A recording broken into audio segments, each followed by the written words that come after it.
My Shri Guravai Namaha Guravai Gaurachandaya Radhikaya Tadalaya Krishnaya Krishna Bhaktaya Bhaktaya Namo Namaha Vandeham Shri Guru Param Shri Rupanam Gauravam Vajrasvasikam Sharma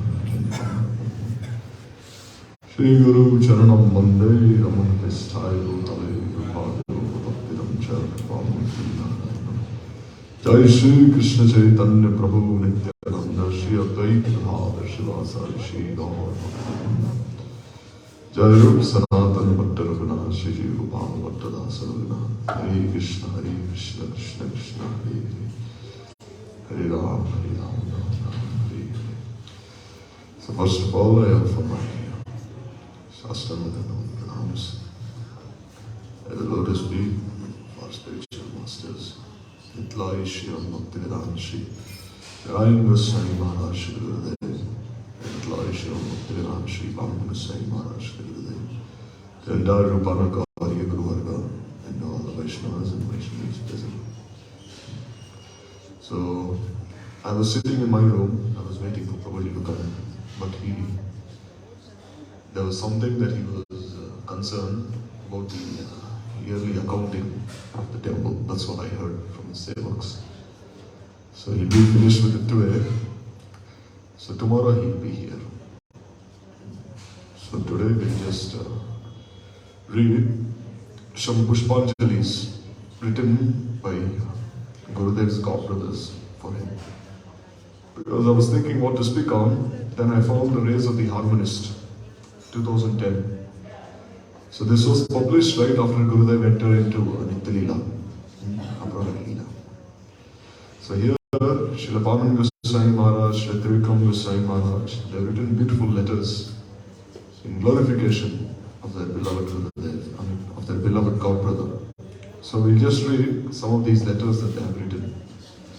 Because we know that Gurudev, Trivikram Maharaj and Pavan Maharaj, they were one soul in three bodies. They were very beloved to each other. They loved each other so much. We've been hearing this katha over the years. How that love that they shared for each other was completely transcendental. It had no connection whatsoever with this worldly realm. Like we hear once Trivikram Maharaj, he came looking for Gurudev in Mathura.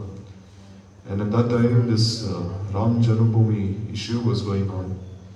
Means the temple was being built and the police was arresting many sadhus because they thought the sadhus instigated this whole demolition of Babri Masjid.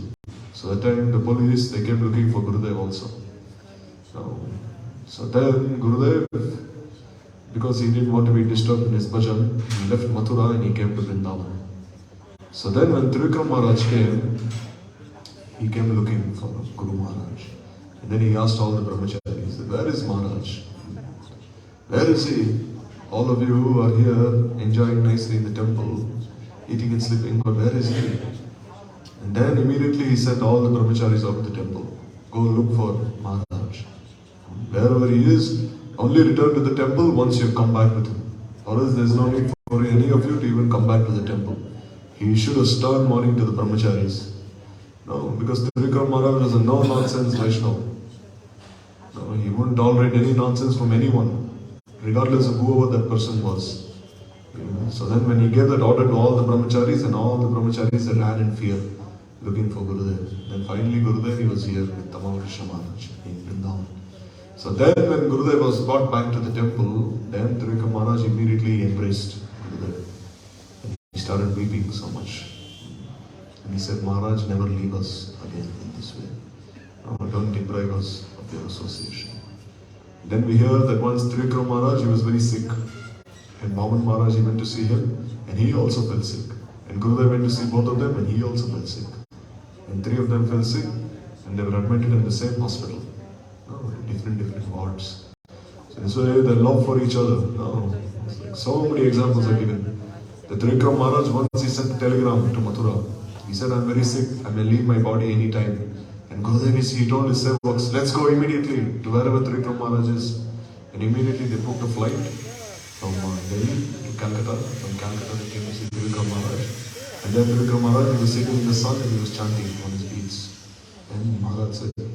I thought you were very sick, that you might leave your body any moment, but here I say that you are very healthy actually. Then he said, I was sick. What kind of sickness? Sickness of separation, he said. SOS. He said, I was suffering from this SOS. I was feeling so much separation from you. Therefore I wanted to see you at this moment. So then when Guru Maharaj came, then he said, just to see you, I called you here. So they had this very intimate relationship. And if you read these letters, then you can see for yourself this bond that they share. Gurudev wanted to live on the same tithi as Vaman Maharaj and Trivikram Maharaj's tithi. He wanted to live on that same disappearance day in Govardhan. He was preparing himself. And he said that tithi, which coincided with the Tirubhav tithi of Trivikram Maharaj and Vaman Maharaj, was a very auspicious tithi. It appeared once in 80 years, this tithi. It was called, I think, Amrit Yog tithi or something like that. So then, Gurudev said, anyhow, because the devotees were praying so much, that I stay back, I didn't leave on this tithi. Or else my intention was to live on that same tithi as my god brothers did. But he didn't. And then you see, he left on the same tithi as Srila Vaman Goswami Maharaj's appearance. So here if you see, in this letter that Vaman Goswami Maharaj has written, he is expressing his love for Gurudev here. So just as Gurudev returned from his preaching tour in the West, then Vaman Goswami Maharaj, he wrote a letter to Gurudev from Darjeeling. So Darjeeling is in North Bengal. It's situated at the foothills of the Himalayas. So when he was there, he wrote a letter. And then he said, Shri Vaishnav Charane Tandavat Nati Purvikeyam. I bow down like a stick at the feet of the Vaishnavas. So he's saying, Pujapat Maharaj, yesterday I received your merciful letter dated 12th April 1996 after considerable delay. I hope that by the causeless mercy of our most worshipful Sri Guru Padma, you are well in all respects. I became extremely happy and enthused to know that on the repeated insistence of the devotees, you are preparing for an auspicious journey to Western countries with the objective of preaching Mahaprabhu's Prem Dharma to countries like Holland, England, America and Canada. So Vaman Maharaj, he wrote this letter before Gurudev went to the West. This was not after he went to the West. This was before he went. So why did Gurudev go to the West even in his old age? No, he stayed in Mathura for 50 years. And what was the need for him to go in his old age when he was like more than 75 years of age? What need was there? Because he said, I heard many hearts weeping. He said, many hearts were weeping and I could not tolerate that separation. Many hearts were weeping and many seeds that my beloved Siksha Guru, Swami Maharaj had sowed, these seeds had now become dry. So now I have to water these seeds. Guru Maharaj said, these seeds have become very dry, I'll have to water them with Harikatha, I'll have to rejuvenate them, I'll have to instill life in them. So with this intention, he left in 1996 to preach to all these devotees. Also all these devotees, they were stopped from entering certain temples. They didn't have any shelter. So Gurudev, he said, no, I'll have to go. So he was 76 years old when he went to the West to go preaching. But still he went at such an old age. And Vaman Maharaj, when he found out, he said, now you are preaching Mahaprabhu's Prema Dharma to all these countries which are so far away and which you haven't even been, even once you haven't been there to these countries. But still you are doing so. Why? Because Vaishnava is Paradukka Dukhi. He cannot tolerate the suffering of others. No.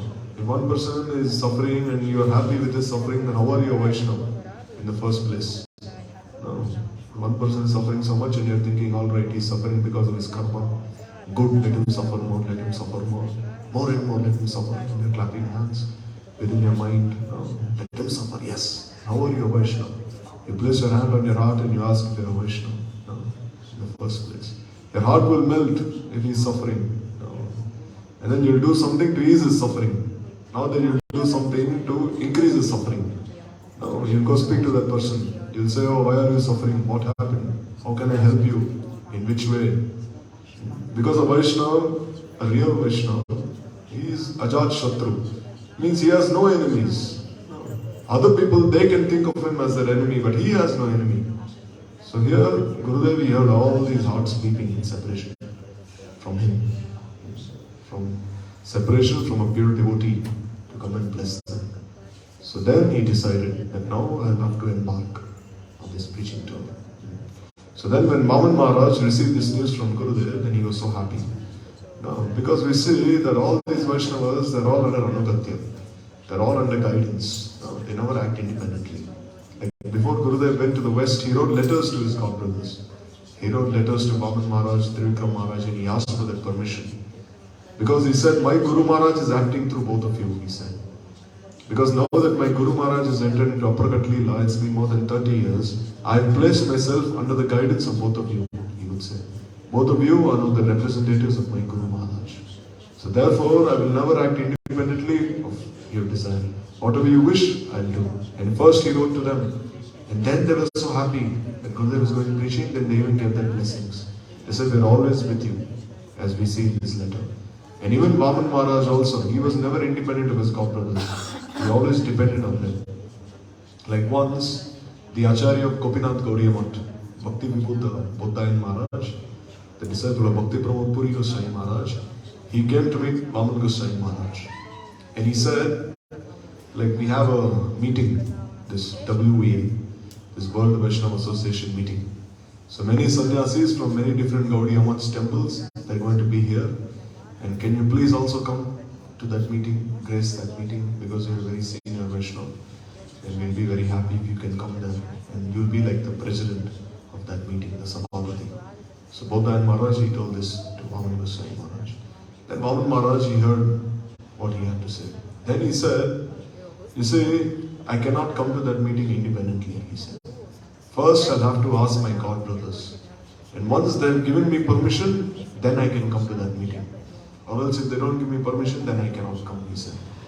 So first let me inquire from my god brothers, and if they so desire, if they wish that I come to that meeting, then I'll come to that meeting, he said. Then Bodhayan Maharaj, he saw how Vaman Maharaj, in spite of being the Acharya of Gaudiya Vedanta Samiti, he was completely under the guidance of his god brothers. Like once, some brahmacharis, they saw Vaman Maharaj early in the morning, before Mangalarti, he was going to the rooms of all his god brothers, and he was offering Shastanga Dandot Pranam. All his god brothers, even those who were junior to him. He was going to all their rooms and he was offering Shastanga Dandot Pranam. So then when he returned to his Bhajan Kutir, then one sevak, he asked Vaman Maharaj, Gurudev, why are you going to all the rooms of your god brothers? Why were you offering Shastanga Dandot Pranam? He was prostrated obeisances with all 8 limbs of his body. He was so old, more than 80 years old, but still he's offering Dandot Pranam. Not just like, nowadays what do? When we go in front of Thakurji, we do this. Hari. We just go. Sometimes I see that no one even offers Pranam also. He just walks away. Oh Thakurji, I'm always offering Pranam to you. But you see here, Vaman Goswami Maharaj, in spite of his old age, he went to every room and he's offering Shastanga. So then the Sevak asked why. Then he said, because these god brothers, they will not let me offer pranams to them in their direct presence. If I were to go directly in front of them and offer pranams, they will not accept. They will run away. So therefore, when they're resting or when they're absorbed in their bhajan, and when they don't see me, when I'm unnoticed, then I go and offer Shashtanga Dandot Pranam. Also, I never offer pranams in front of them. So in this way, he himself, being the Acharya, was under the guidance of his god brothers. So he's saying, I'm very happy that you're going to these countries to preach. I came to know that these devotees, they have arranged everything for you. So he's saying, kindly go to as many countries as you can and kindly preach this Mahaprabhu's Prem Dharma everywhere. Gurudev would even write to the disciples of Prabhupada Saraswati Thakur. He would write letters to Bhakti Kumud Sant Goswami Maharaj. Bhakti Kumud Sant Maharaj, he came to the temple when he was a small boy. He was only 8 or 9 years old. And by the time Gurudev went to the West, Sant Maharaj was already like very old.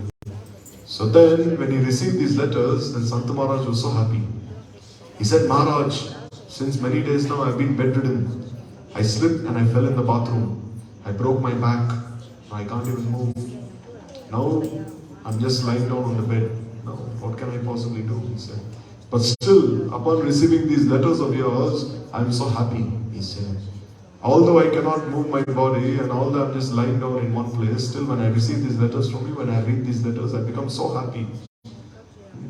Now I know that this Prabhupada's preaching movement is being pushed forward by you. Even though I cannot do so, still you, being a representative of all the disciples of Prabhupada, you are doing so, he said. And he was so happy. And Bhakti Sant Maharaj said, even though you are preaching so much, even though you are so busy in your preaching, still you have the time to write to me. You still have the time to write to me. This shows how much love you have for me. And in one of those letters, Gurudev said, Maharaj, just because I have kept you on my vision while I was preaching. When I was preaching, I always thought that you were with me. Therefore, I have achieved so much success in my preaching. And when Sant Maharaj heard Gurudev speak these words, he became so happy. He said that you have said that just by remembering me, you have become successful in your preaching. No one has ever spoken to me in such a way, he said. And when you spoke these words to me, I felt Prabhupada himself was giving me his blessings through you, he said. So you see, not just Gurudev's God brothers, even his beloved Siksha Gurus, the disciples of Prabhupada, they showered him with so much love and affection. They showered him with so many blessings that his preaching increased more and more. That more and more devotees be attracted to his movement. So here, Vaman Maharaj is saying, you are going abroad solely to preach the message of pure bhakti. And therefore, I am not at all concerned about your profit or loss. For I consider that for the inhabitants of those countries, your travels are a golden opportunity and exceptional good fortune. So Vaman Maharaj is saying, you are not going to these countries for like sightseeing. You are not going there as a tourist. No. Because some people may say, oh, why is he going in such old age to all these countries? And he spent his entire life in Brajamandal. And why does he have to leave Braj in the first place when he's so old and go to these countries? Maybe he wants to see these countries. So Vaman Maharaj is saying, people who think like this, they're very serious offenders.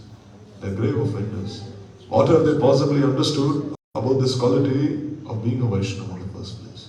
You are going there for which reason? Only to deliver those people. No, only to deliver them. And Gurudev would go to the West, he would say that if I go to Braj, anywhere I go, I can get 2 rotis.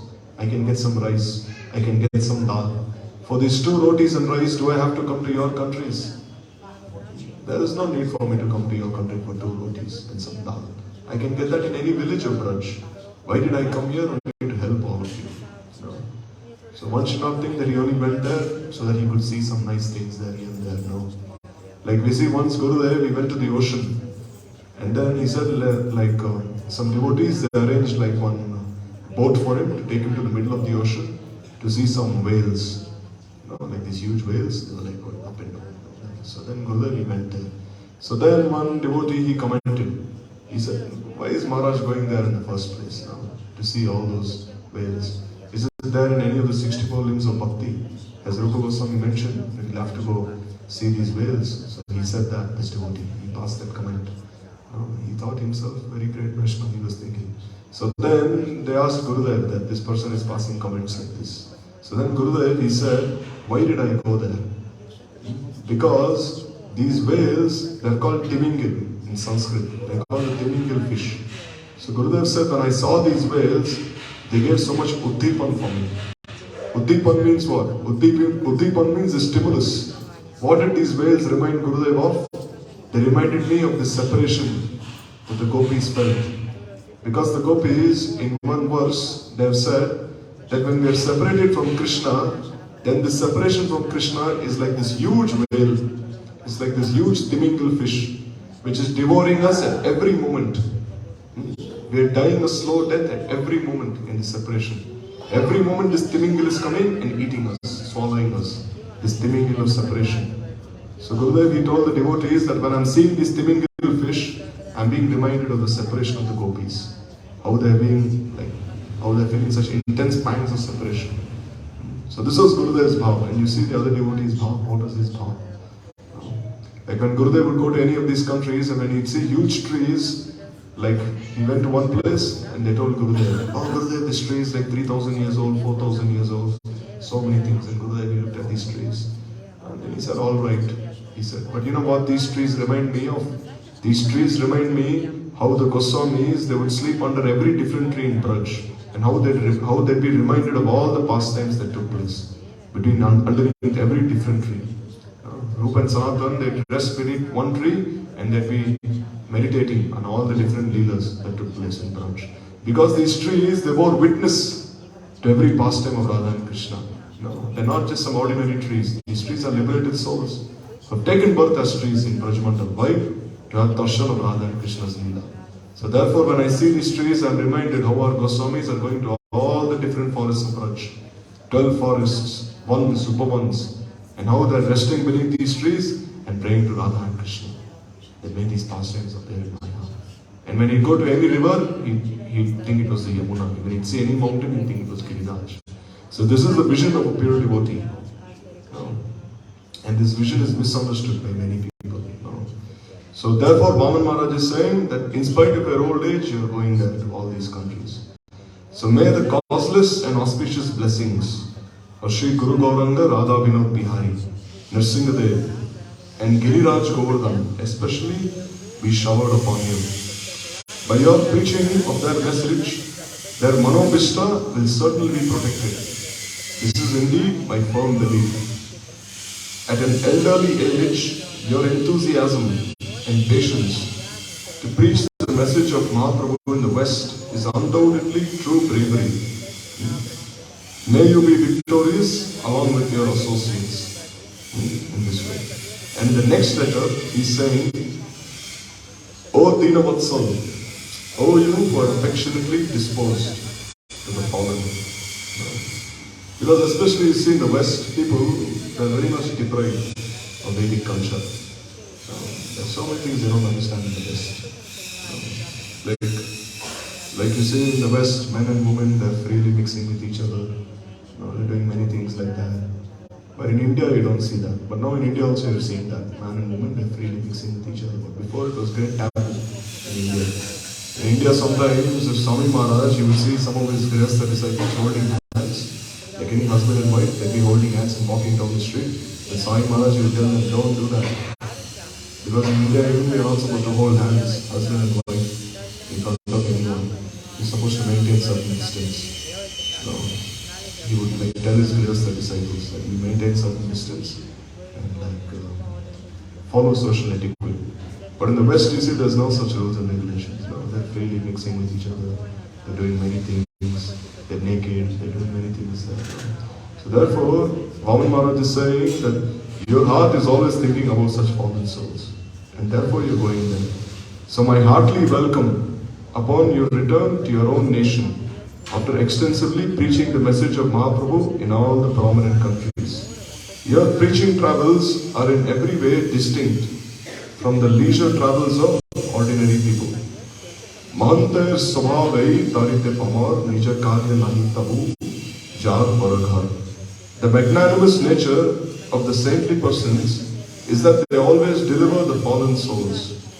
They have no personal business of their own, nor do they seek self-profit. Still, for the benefit of the living entities, they visit their homes for the sole purpose of delivering the fallen souls. The sadhu's travel is solely for this reason. Sadhavo Dina Vatsala. So Vaman Maharaj has used this adjective. Sadhavo Dina Vatsala. That a sadhu is always Din Vatsal. Vatsal means what? Vatsalyabha means this parental love, parental affection. So what characterizes parental love and parental affection? It characterizes a certain sense of protectiveness. Like a mother is always protective about her child. Similarly, a sadhu is always protective about his dependents. Those who seek his shelter, those who depend on him, the sadhu is always nurturing them, keeping them on his lap. Even if it means sometimes slapping them, sometimes twisting their ears, sometimes chastising them, sometimes punishing them. Why? To reform them, to correct them, that they don't go down this wrong path, that they always be on the correct path. So the sadhu, with only this intention, he goes everywhere. His heart is always melting. Like today I was doing parikrama, and there are two Brajavasis, they were sitting down and they were speaking to each other. And one of these Brajavasis, he was explaining one very nice story that Gurudev would always speak of. Gurudev would say that two sadhus, they were walking down a river, and then they saw one scorpion on the banks of the river. And the scorpion entered inside the river, but as it tried to swim across, it was drowning underneath. The current of the river was very strong. So the scorpion was being swept across. So then what did the sadhu do? He took that scorpion. And then as soon as he took that scorpion out of the river, it stung him. And then again he jumped inside the river. And again the sadhu took the scorpion out. And again it stung him. So this happened 3-4 times. Then his friend, he told him that, what are you doing, my brother? The scorpion is always stinging you and you're saving it. No, let it go. Let it drown in the river. So then the sadhu said, if it is the nature of the scorpion to sting me, then it is my nature to always save that scorpion. This is my nature. It can sting me as many times as it wants, and I will save it as many times as I want. This Brajavasi was speaking the story to his friend, and Gurudev would also speak this story. So here similarly the sadhus, they are the friends of the fallen, and they become distressed at the suffering of others. Their hearts naturally melt with compassion upon seeing the incredible misfortune of the conditioned souls as a result of their forgetfulness of Bhagavan. The kindness they bestow upon such souls is not ordinary or mundane. The supremely compassionate sadhus awaken in them a desire to develop their Atma Dharma, the constitutional occupation of their very self. So this is the fruit of sadhu's kindness. Kindness means what? Kindness has many meanings. Kindness relates to 3 factors. One is to the body, one is to the mind, and one is to the soul. So which form of kindness is topmost? The form of kindness which concerns the soul, that is topmost. That is the best kind of kindness. Like when Gurudev was here in this Hinduja hospital, when he was being operated because he had a heart attack, and he was being operated there in this Hinduja hospital. So all the doctors, they were very much like attracted to him. Because one of these doctors, he put anesthesia to Gurudev. Anesthesia, what does it do? It makes you like go unconscious. And when the medical procedure is being performed on you, you don't feel any pain. Anesthesia is like a drug, which makes you lose consciousness. So when this doctor, he put anesthesia in Gurudev, still Gurudev was chanting Harinam. So this doctor, he was like very much impacted. He was thinking, what is this? I put the injection in him and still he's chanting Harinam. Why? Because a pure devotee, he does not have a subtle body. He doesn't have a subtle body. Because pain, happiness, grief, whatever we're feeling, it all concerns the subtle body. This is the gross body that we have. And what is the subtle body? The subtle body is the mind, intelligence, and false ego, ahankar. So the conditioned soul, he is covered by the gross and subtle body. But the pure devotee, he has no subtle body. So where is the question of him feeling any pain, or of him going unconscious, or of him feeling any happiness? Nothing. So then the doctor was thinking, I put this anesthesia and still he's chanting. So then the doctor was so impressed by Gurudev's, by his devotional qualities, that he requested Gurudev to come and speak to all his colleagues.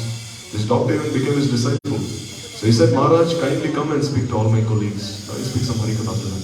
So then the doctor, he arranged a huge meeting inside this Hindu hospital. And Gurudev, he went and spoke Harikatha to all his colleagues. And then Gurudev said, all of you are doctors. So all of you are welfare workers. You're all working for the welfare of society. So it is a very good thing to do. But then he said, let's say there's one person who's a great dacoit, who's a great robber. Let's say he kills people for a living. So let's say the police, they arrest him anyhow and they bring him to your hospital. And he's very much injured. So then you treat him, you operate him, and then he becomes better. And then he goes back again and he starts terrorizing people again. Means again he starts killing people. Again he starts doing bad things. Then who is responsible for his actions? You or him? So then the doctor said, obviously not us. He is responsible for his own actions. How are we in any way responsible? And Gurudev said, you are also responsible in one way. Why? Because when he was injured, you treated him and he became healthy again. And then he again went and started terrorizing others. So you are also responsible for this karma of this. So this is kindness concerning the body. Sometimes if you are very kind to people, then sometimes they may even misuse your kindness. They may do bad things instead of doing good things. So this kind of kindness which concerns the body is not very dependable. It is very unpredictable. And then there's kindness concerning the mind. What is kindness concerning the mind? That it always tries to make a person very happy, psychologically. No, not just physiologically. Physiologically means making him happy by body. Psychologically means making him happy by mind. But still, in spite of that, so many people are committing suicide. No. You see, people have everything. They have mind, they have wealth, they have everything. But still they're committing suicide. No. Like, once a very wealthy family, if you listen to Gurudev's old Hindi Harikatha from the 90s, early 90s, then he's speaking all these things. So there he said, like once a very wealthy family, they came to him, they came weeping. They said, oh Maharaj, Maharaj, they came weeping. And then Gurudev said, what happened? Then they said, oh, we had like one only son in our family. Only son.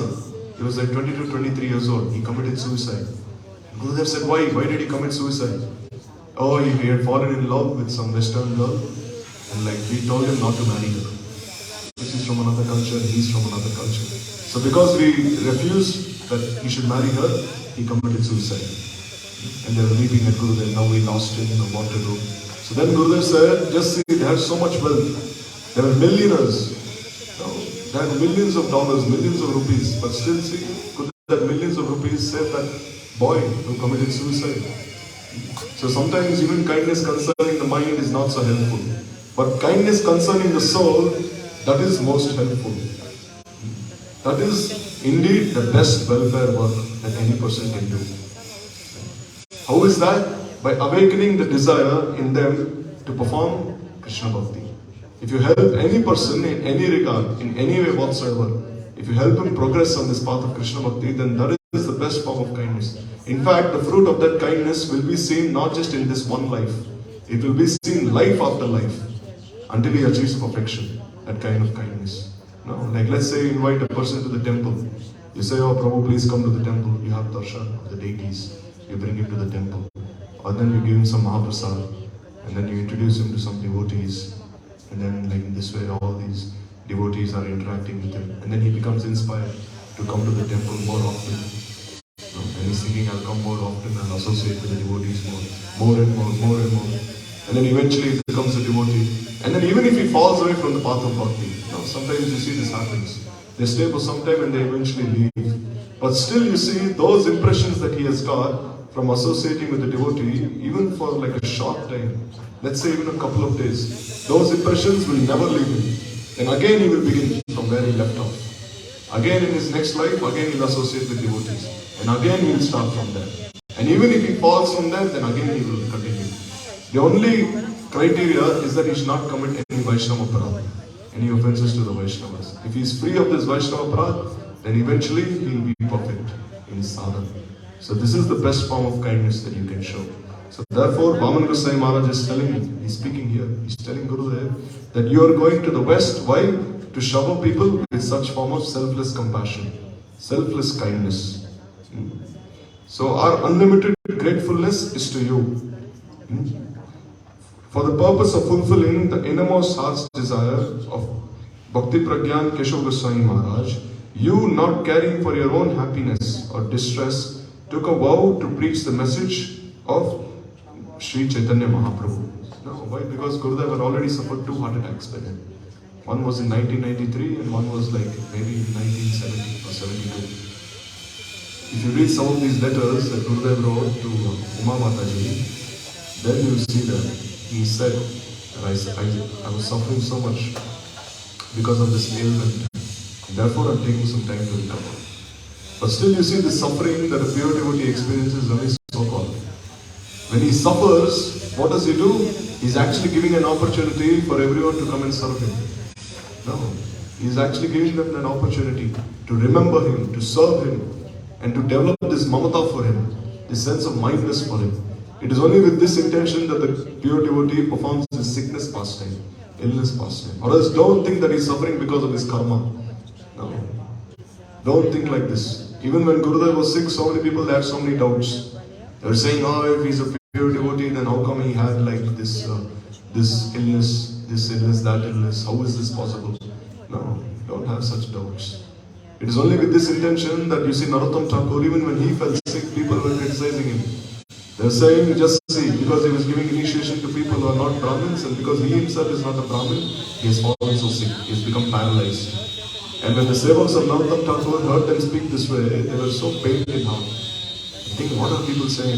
And when they told their Gurudev, the Gurudev, people are passing comments at you like this. And Narottam Thakur said, all right, take me to the Padma river.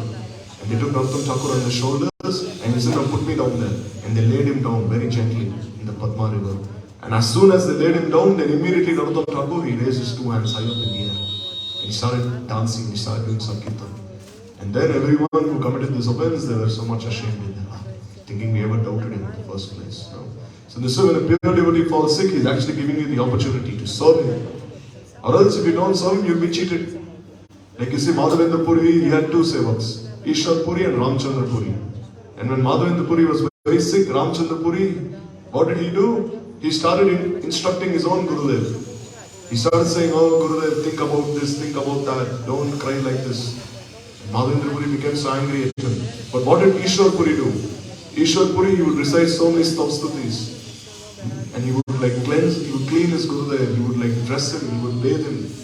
Because he knew this was a golden opportunity given to him to serve him very intimately. And then what was the result?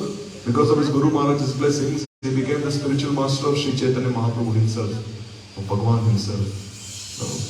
So therefore here you see that in spite of not caring for his own happiness or distress, Gurudev, he went to the West to preach the message of Sri Chaitanya Mahaprabhu.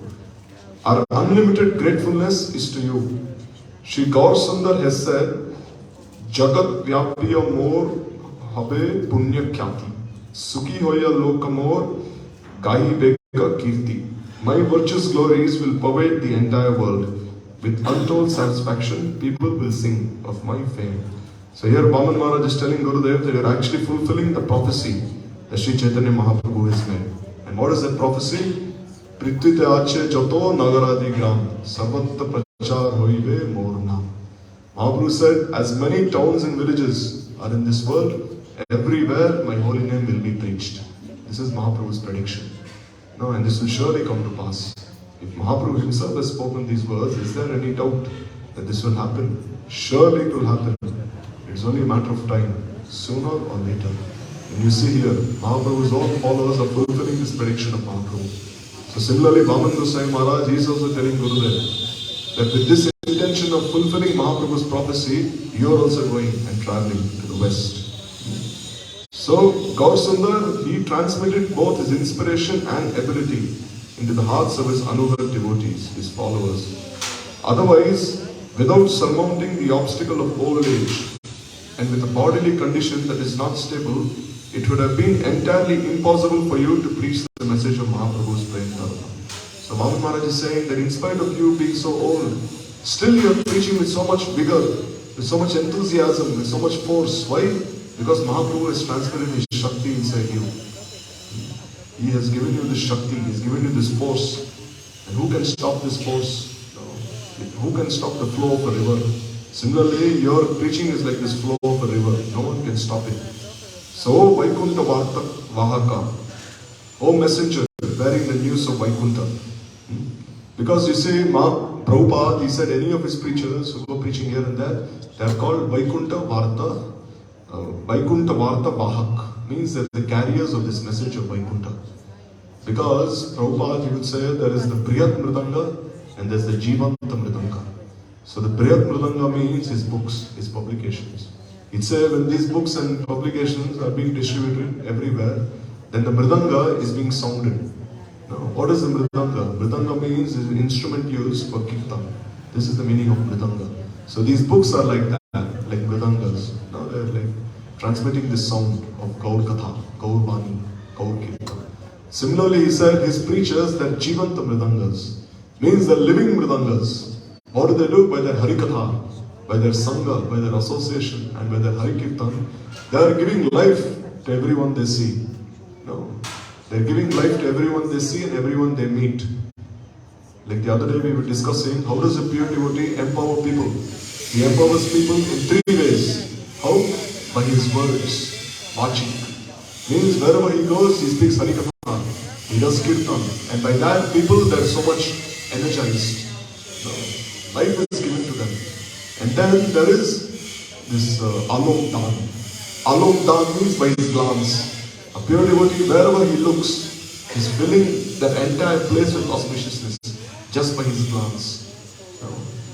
Therefore you see, like Prabhuji, like when he's speaking Harikatha, he's saying, why are you sitting back? You come and sit in the front. He would say, no, you're sitting in front, then there's direct operation.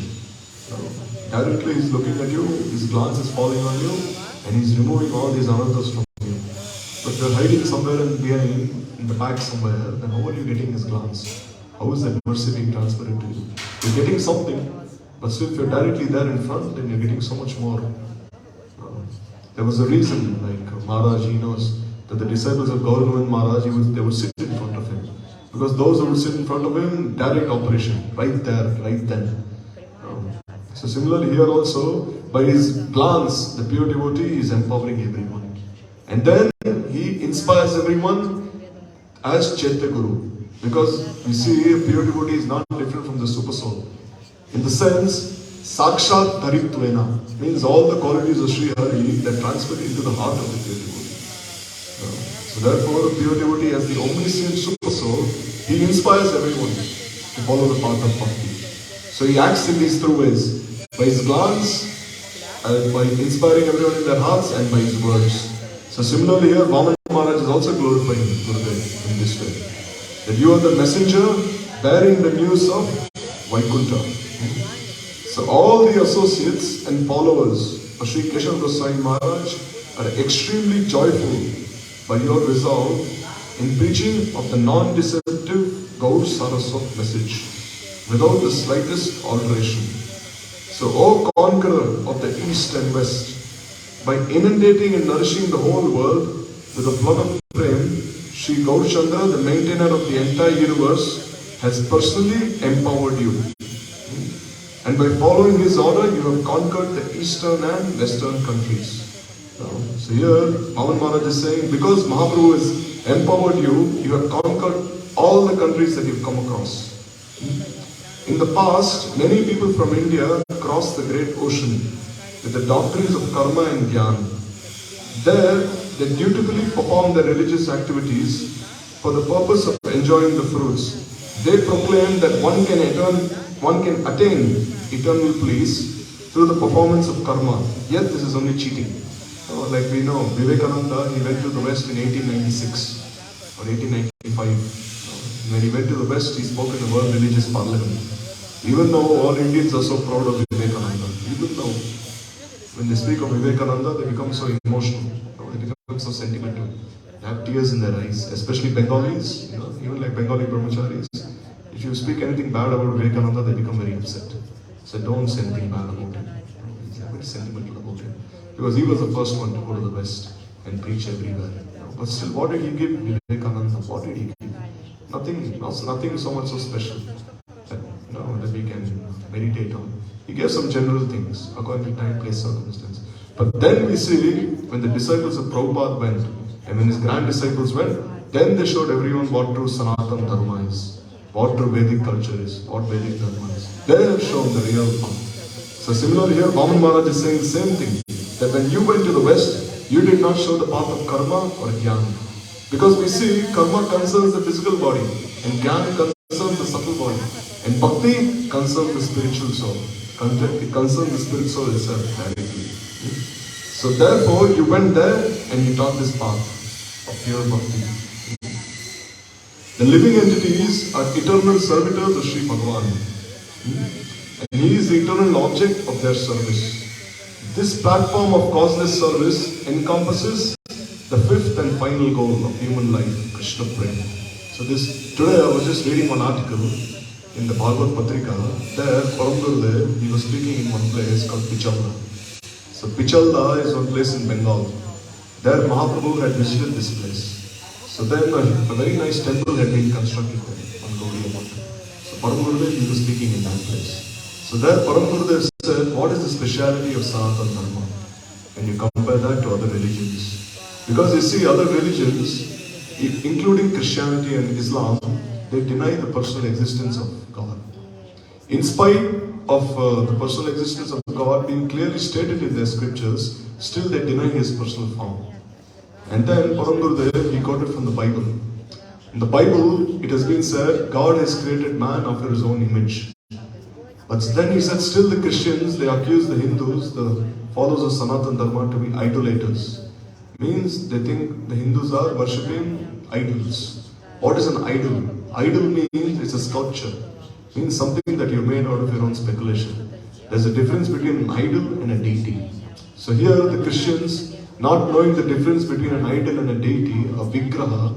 What is the meaning of vigraha? Vigraha means Vishesh Rupena Grahan. Means Bhagavan has appeared in the form of a deity to especially accept your service.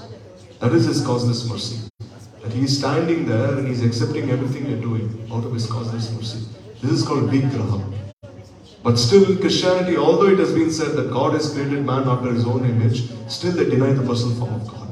Arungal, they were speaking this in class. And then he said, even in Quran Sharif, no, there Hazrat Muhammad, he said, In Allah Kalaka Main Suratihi. He said that there Allah, he has created this man after his own image again. Main Suratihi means according to his own form. But still they don't believe. But then you see, he said, regardless of any religion, claiming to be impersonalists, ultimately they are all personalists. They all believe in the personal form of Bhagavan. Why? Because you see, even in Christianity, where do they worship God? They worship God in the church. And even in Islam, where do they worship Allah? They worship Allah in the mosque. No. So therefore, they can just go outside somewhere. They can go in the barren land, or they can go in the ocean, which is like unlimited, and they can worship on God or Allah there. But why are they going to the church specifically? Why are they going to the mosque specifically? Why? Because that place is enclosed.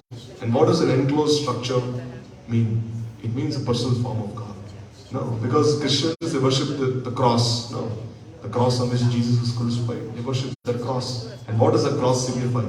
The cross is actually a representation of their God. And even in Islam, they worship one symbol. No, the moon. They worship this half moon with this number 786 in Islam. So then they are also worshipping one personal form of God. And you see the Buddhists also. The Buddhists, they deny who God is. But still you see they have huge sculptures of Gautam Buddha. They have huge, like big objects representing Gautam Buddha. So then why do they deny the personal form of God? If similarly you see the Sikhs. Even the Sikhs, they don't believe like in a personal form of God. But still they worship this book called the Guru Granth Sahib. No, that is their holy scripture. They offer arati to the scripture. They do parikrama of the scripture. And if anyone even dares desecrate this book, they'll kill him. Like recently one person, he tried desecrating this book. And all the Sikhs, they killed him. Why? Because you cannot deny the personal form of God. That personal form of God is inherently present within your very aspect of worship. If you deny that personal form of God, then your worship itself becomes meaningless. It bears no meaning. Whom are you worshipping then? You cannot worship nothing. No, you cannot worship something which has no qualities, no attributes, no form, nothing. You cannot worship nothing. No. So therefore, you have to anyhow worship the personal form of God. It cannot be denied. So therefore, when Gurudev went to the Western countries, he taught people. He taught everyone that if you are worshipping the personal form of God, then worship the highest form of God, not just any form of God. And what is that? Shameva Param Rupa. Means that Param Rupa you worship of Bhagavan. And what is that? As Brajendra Nandan Sham Sundar. That form of Krishna playing a flute with his two hands and standing in his three-pole bending pose, Tripanga Lalit form, standing underneath the Kadamba tree. So wherever Gurudev went to the West, he preached that uncompromisingly, without any compromise.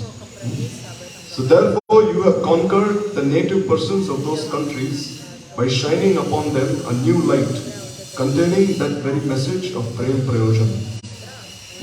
Consequently, all the devotees of Sri Chaitanya Mahaprabhu are filled with this. So normally you see any person who is in this world, he is seeking four things. He is seeking religiosity, dharma.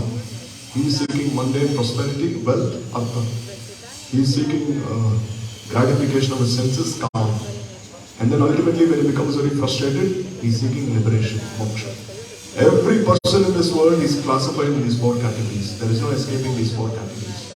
Every living entity of this world, especially those in the human form of life, are classified within these four categories. You cannot deny this. But still, when the devotees of Mahaprabhu went to preach, what did they give? Did they give dharma? Did they give calm? Did they give moksha? Artha? No. They gave Prem. Prem Prayojan. Means this is the topmost attainment of life. Love of God. Krishna Prem. They gave this. So therefore, O beneficiary of all living entities. So here, Mahaprabhu especially has given this responsibility to the devotees. And by fulfilling this desire of Mahaprabhu, you have indeed fulfilled his Manobhishta. So what is Mahaprabhu's Manobhishta? Mahaprabhu's heart is always melting in compassion. He desires that people be helped. This is Paro Dharma. Paro Dharma means what? You're always working for the welfare of others. So this way, when Gurudev went and started preaching, then he fulfilled this desire of Mahaprabhu.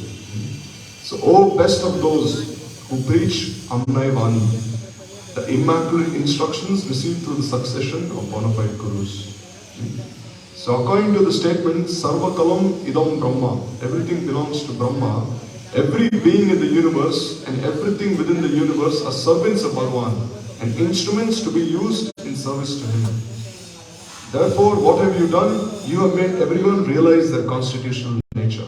You have made everyone realize that their very form of service lies in serving Bhagavan and not anyone else. So wise persons are gradually becoming enlightened regarding the essence and purpose of your preaching. So here you see, only those who are especially wise, they are very much attracted to his preaching. While those who are opposing you, they are like, that is like the croaking of frogs. You know, like you see, if a frog is croaking or if a dog is barking on the street, who cares? No one cares. No. Similarly, here Vaman Maharaj is saying, if anyone is opposing you, saying you're not going to preach here, you're not going to preach there, then their opposition to you is like the barking of dogs. Barking of dogs has no value. So to conclude, may your life be long and may you remain in excellent health so that you can preach the eternal message of Brahma Madhva Gaudiya Saraswat Sampradaya as it is all over the world. This alone is my fervent prayer at the lotus feet of Gaur Radha Vinod Bihari, Giriraj and Lakshmi Narasimhadev. So thus ends Vaman Goswami Maharaj's letter.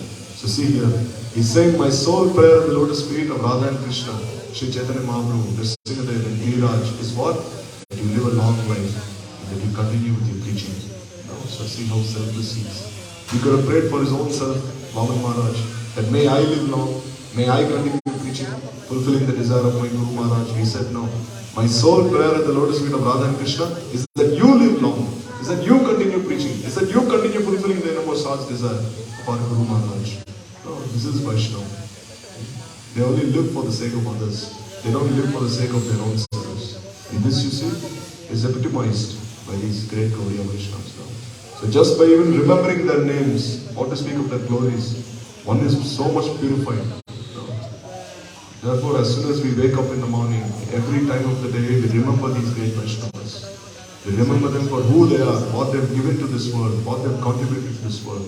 And just remembering them is enough for us to achieve Krishna Prem. No need to do any sadhana, no need to do any bhajan. Just remembering them. This is more than enough. So we'll stop here and praying at the lotus feet of these great devotees, Sri Chaitanya Mahaprabhu. We can only pray that a small spot of their purity, their humility, and all other devotional qualities will appear in our hearts. And tomorrow we will be here and we can listen from this Prabhupada Upanishadamrit. So Srila Bhaktivedanta Narayan Goswami Maharaj, Shri Gurudev Ki Jai. Srila Bhaktivedanta Bam Goswami Maharaj, Shri Guru Maharaj Ki Jai. Bhaktivedanta Vikram Goswami Maharaj Ki Jai. Bhaktivedanta Swami Prabhupada Ki Jai. Bhakti Pragyan Kishore Goswami Maharaj Ki Jai. Sabarsha Srila Prabhupada Ki Jai. Nitai Gaur Premanande Vanchara Karuvisha Kipasindu Pendra